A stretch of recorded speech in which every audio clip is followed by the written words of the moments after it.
Hello, my name is Asif Ramzan and today we will discuss fiscal policy, one of the important topics in the Indian economy. Okay, let's try to understand in the simplest terminology what fiscal policy is all about. Okay, fiscal policy simply we can define it as a change in the government expenditure and taxes that are designed to achieve macroeconomic policy goals. Fine. So we know that government makes an expenditure and taxes that too go to government. Now government brings certain change, either it increases government expenditure or it decreases government expenditure. Same thing, it increases tax rate or it decreases tax rate. So these things are done to achieve certain macroeconomic policy goals, like to achieve growth, to create employment opportunities, to increase investment. So fiscal policies actually, it's a process, it's this group of steps taken by government to bring changes in the expenditure and taxes so that certain economic goals, macroeconomic goals in an economy are achieved. Let's make it more simple and clear. It is defined as a policy which handles public expenditure and tax to direct and stimulate level of economic activity. See, sometimes if government wants to create employment opportunities, so what will government do? It will increase public expenditure. नए नए projects पे काम होगा, railways आएंगे, नई schemes आएंगे. So what will happen that it will lead to increase in the money into the market. लोगों के पास पैसा आएगा, उसके पास लोग काम करेंगे, employment opportunities create होंगी. ऐसे ही same with the tax. Tax या तो increase होगा या तो decrease होगा. Like if taxes decrease, उससे क्या होगा? अगर टैक्स कम होता है, टैक्स रेट कम होता है, लोगों के पास डिस्पोजेबल इनकम ज़्यादा होती है, वो शॉपिंग और ज़्यादा करते हैं, उनका स्टैंडर्ड ऑफ लाइफ बढ़ जाता है, तो उससे क्या होता है? एक कंट्री जो होता है, एक नेशन जो होता है, वहाँ पे एम्प्लॉयमेंट अपॉर्चुनिटीज़ क्रिएट होती हैं. तो fiscal policy, let's try to understand it again. Fiscal policy simply is defined as change in government expenditure, या taxes में change करेगी या government expenditure में change करेगी या दोनों में change करेगी, so that certain big goals in an economy are achieved. I will make it more clear once we proceed. Keynes, he is a world-known economist. He was the first who said that there's link between fiscal policy and economic performance. He said कि अगर हम economic performance चाहते हैं तो हमें fiscal policy, that is taxation and expenditure, इनको change करना पड़ेगा, इनमें changes लानी पड़ेगी if we want to achieve certain economic performance in an economy. And it is used, fiscal policy is used to stabilize economy. Okay, जितना हम आगे जाएंगे चीजें और क्लियर होती जाएंगी. It is used to stabilize economy. What does it mean? Firstly, let's try to understand. For example, बहुत ज़्यादा inflation है. Inflation which is separate topic, अलग से डिस्कस करना है. अभी होता क्या है कि इन्फ्लेशन में है बहुत सारे वेरिएंट्स हैं. एक वेरिएंट है अगर लोगों के पास बहुत ज़्यादा पैसा है.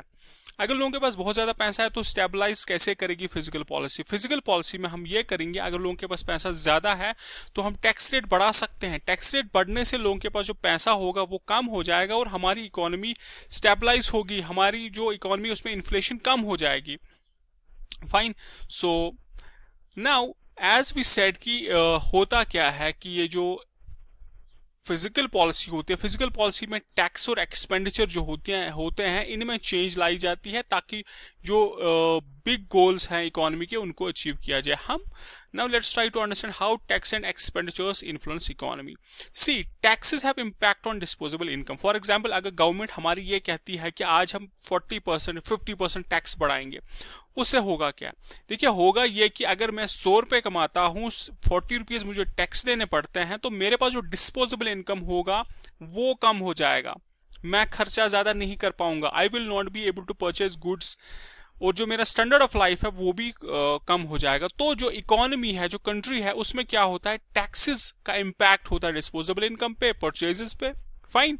उसके बाद taxes have effect on the price of goods and services. जैसे टैक्स रेट बढ़ता है, अगर प्रोडक्शन पे टैक्स लग गया, सेलिंग पे टैक्स लग गया, अगर इन चीज़ों पे टैक्स लग गया, क्योंकि taxation is a separate topic, separately discuss करना है. अगर टैक्स बढ़ता है तो टैक्स बढ़ने से क्या होता है? जो price of goods and services वो भी इंक्रीज हो जाता है. फाइन. उसके बाद taxes effect saving and investment. देखिए अगर टैक्स ज़्यादा है, जैसे एज आई सेड कि अगर मैं 100 रुपये कमाता हूँ, उसके बाद मुझे अगर मेरा खर्चा 10 रुपये है तो मेरे 90 रुपीज़ बच जाते हैं। नाउ अगर टैक्सेस ज़्यादा हो गए, लाइक अगर मुझे 100 में से 40 रुपीज़ टैक्स देने पड़ते हैं, तो मेरा जो सेविंग होगा इकोनॉमी में, जो लोगों का सेविंग होगा वो भी कम हो जाएगा और इन्वेस्टमेंट जो होगा वो भी कम हो जाएगा। So we can say that जो टैक्स होता है उसका इम्पैक्ट होता है इकोनॉमी पे, प्राइसेस पे इम्पैक्ट होता है, सेविंग्स पे इम्पैक्ट होता है, तो टैक्स का बड़ा इम्पैक्ट होता है। और टैक्स को इंक्रीज करना या डिक्रीज करना, it is part of fiscal policy. तो इससे हम क्या करते हैं, जो गवर्नमेंट होती है वो फिजिकल पॉलिसी में जब चेंज लानी होती है तो वो टैक्सेस में या तो एक्सपेंडिचर में चेंजेस लाती है। फाइन, अभी इफेक्ट ऑफ एक्सपेंडिचर क्या देखते हैं, क्योंकि एक्सपेंडिचर और टैक्सेस हमने बोले दो इंपॉर्टेंट कंपोनेंट फिजिकल पॉलिसी के। Now see, expenditure on construction, health care, अगर एक्सपेंडिचर बढ़ेगा, कंस्ट्रक्शन, रोड्स बन रहे हैं, ब्रिड्ज बन रहे हैं, तो इससे क्या होता है, लोगों के पास और पैसा ज्यादा आता है, उससे क्या होता है, एम्प्लॉयमेंट अपॉर्चुनिटीज क्रिएट होती हैं। जैसे expenditure on social sector schemes, जो सोशल सेक्टर स्कीम्स में होता है, old age pension and all that, अगर इनके पास भी एक्सपेंडिचर गवर्नमेंट जो है वो खर्चा करती है, इनके पास भी पैसा आता है, तो होता क्या है कि जो एक्सपेंडिचर होता है उससे इकोनॉमी पे काफी असर पड़ता है। अगर गवर्नमेंट जो है वो एक्सपेंडिचर करती है, it has a very big impact on economy. तो वी से कि government uses fiscal policy to influence the level of aggregate demand in economy. अभी जो सारा एग्रीगेट डिमांड होता है, for example goods and services की डिमांड बहुत ज़्यादा है मार्केट में, तो फिजिकल पॉलिसी क्या करेगी, अगर बहुत ज़्यादा डिमांड है जिसकी वजह से इन्फ्लेशन हो सकता है, तो अब इकोनॉमी में होगा क्या, फिजिकल पॉलिसी में चेंज लाई जाएगी जिसकी वजह से जो इन्फ्लेशन है वो कम हो जाएगा। दूसरी चीज ये हो सकती है कि डिमांड फॉर एग्जांपल कम है, रिसेशन की कंडीशन है, तो अब होगा क्या, इकोनॉमी में ये किया जाएगा कि टैक्स रेट को कम किया जाएगा, गवर्नमेंट एक्सपेंडिचर बढ़ाएगी। टैक्स रेट कम करने से क्या होगा, लोगों के पास पैसा आएगा।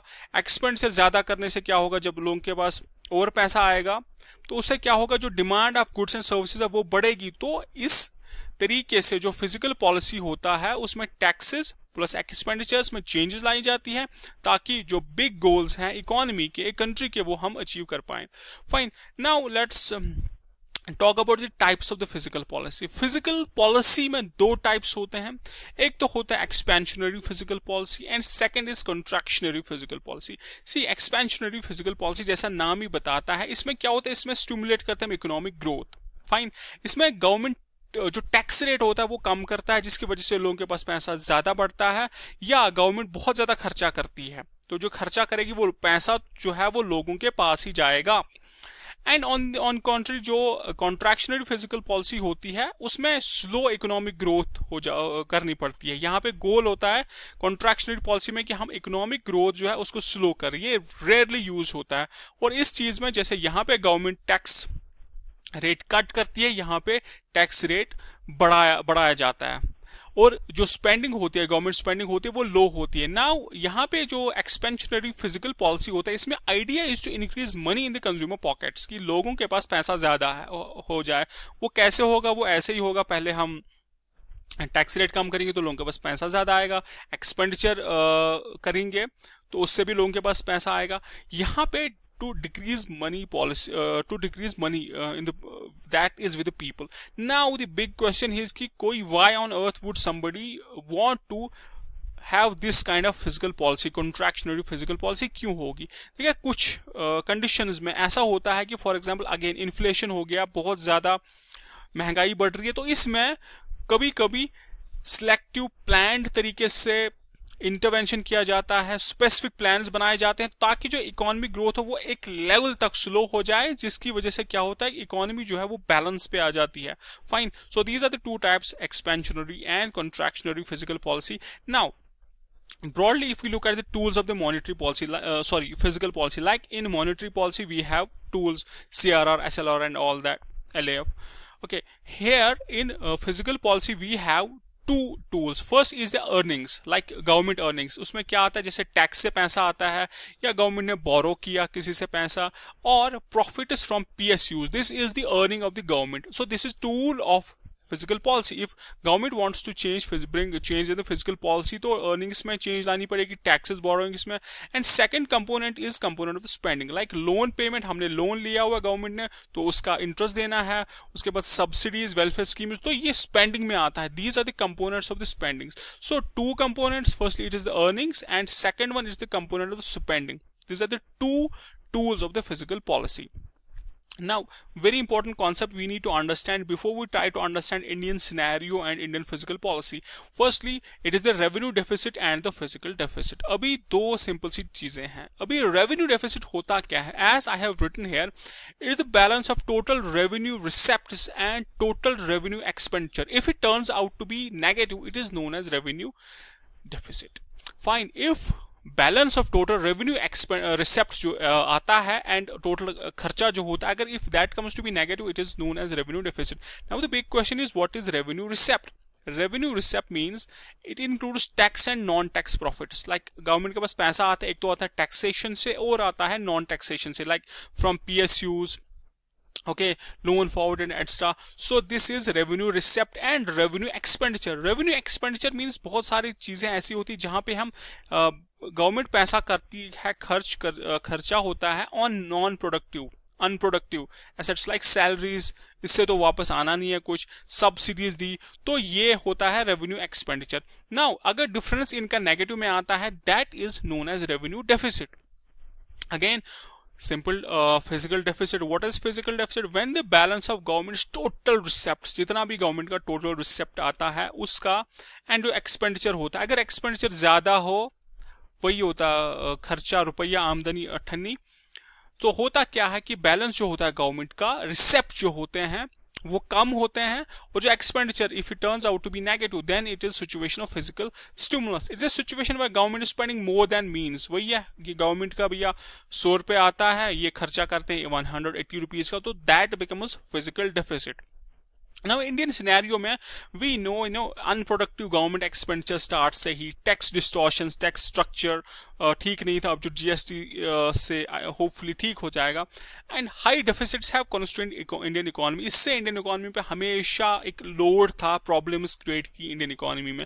In 1991 physical imbalance जो था, यही physical imbalance, खर्चा आप ज्यादा कर रहे हो और आमदनी आपकी कम है, इनकम कम, इसकी वजह से क्या होता है, it was defined and identified as that it is the root cause of BOP condition, that is balance of payment condition, and inflation. Balance of payment it's a separate topic. Okay, so here you just remember कि balance of payment भी खराब होता है और inflation होता है. ये identify किया गया in 1991 कि physical imbalance की वजह से ही सारा कुछ होता है. And physical consolidation measures लिए गए in 1991, but डिजायर्ड रिजल्ट्स नहीं निकले. उसके बाद 2003 में आया FRBM act, physical reforms and budget management act. It was enacted, it puts constitutional obligation government पे है, कॉन्स्टिट्यूशनल ऑब्लिगेशन कि भैया आपने डेफिसिट जो है इससे आपने कम करना है. तो FRBM एक्ट की वजह से क्या होता है, जो एग्जीक्यूटिव होता है उस पर एक रिस्पॉन्सिबिलिटी होती है, कॉन्स्टिट्यूशनल कंस्ट्रेंट्स हैं कि आपने you have to somehow reduce the deficit. So physical consolidation is another term. So what is physical consolidation? It's a set of measures taken both by the government and the monetary agency like central bank, जैसे we have Reserve Bank. So it's taken to reduce the deficits of the government. So physical consolidation means these are efforts taken to reduce the deficits of a government so that economy can progress, it can do well. Okay, this is needed in case of a country like India where government expenditure is always very high. Now there are certain steps taken by the government to achieve physical consolidation lately, like a recent change in the FDI, that's foreign direct investment, so that more inflows, cash inflows आते हैं, पैसा आते हैं, जिसकी वजह से increase होता है पैसा और हमारा deficit कम हो सकता है. Fine. उसके बाद हमने देखा कुछ डिसइन्वेस्टमेंट PSUs की, जैसे गवर्नमेंट के शेयर्स होंगे तो शेयर्स भेजे जाते हैं, या PSU कोई पब्लिक सिक अंडरटेकिंग है तो दैट इज सोल्ड, लिक्विडेट किया जाता है, जिसकी वजह से पैसा आता है गवर्नमेंट के पास. जैसे recent cap on LPG cylinders और जो सब्सिडी सरेंडर है, इससे जो होता है सब्सिडी वाला जो बिल है वो खर्चा जो है वो कम हो जाएगा. Again double taxation avoidance agreement is separate topic, again taxation में होपफुली पढ़ेंगे. तो इसकी वजह से अगेन ब्लैक मनी, तो ये सारे स्टेप्स लिए गए to bring to bring and achieve the physical consolidation in India. So these are the steps taken. Now at the end, I must say that physical policy is just a tool to bring desired changes.